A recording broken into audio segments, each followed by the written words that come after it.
Hello and welcome to checkpoint 4.8. In this checkpoint they want us to evaluate the limit as xy approaches 5, -2 of the function square root of 29 minus x squared minus y squared. So if we just note that 5, -2 is actually in this function, we can check by taking the evaluating the function at the point.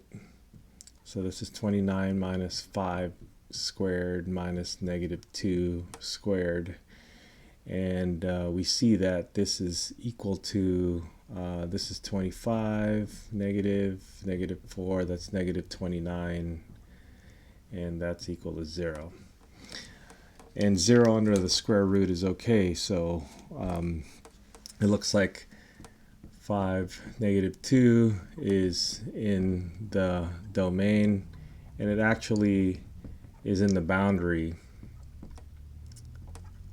also on the boundary. And because it is, then we could just simply use the limit laws. And if we're taking the limit as xy approaches 5, -2 of this function, we're essentially going to be able to use the limit laws, and that means that the square root is a function that you can pass the limits through, and then the limit of 29 is just 29, the limit.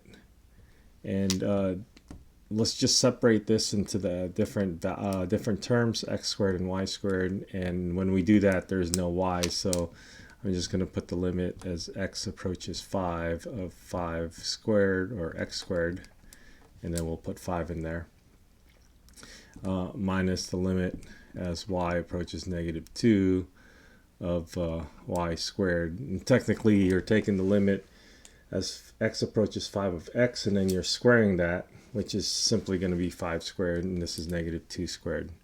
So we get 29 minus 5 squared minus -2 squared, which is what we got back there as 0. Okay, so technically you're approaching this 0.52 from the domain, from within the domain, and you can't approach it from the other side, but the limit is still going to exist. So okay, I hope that helps.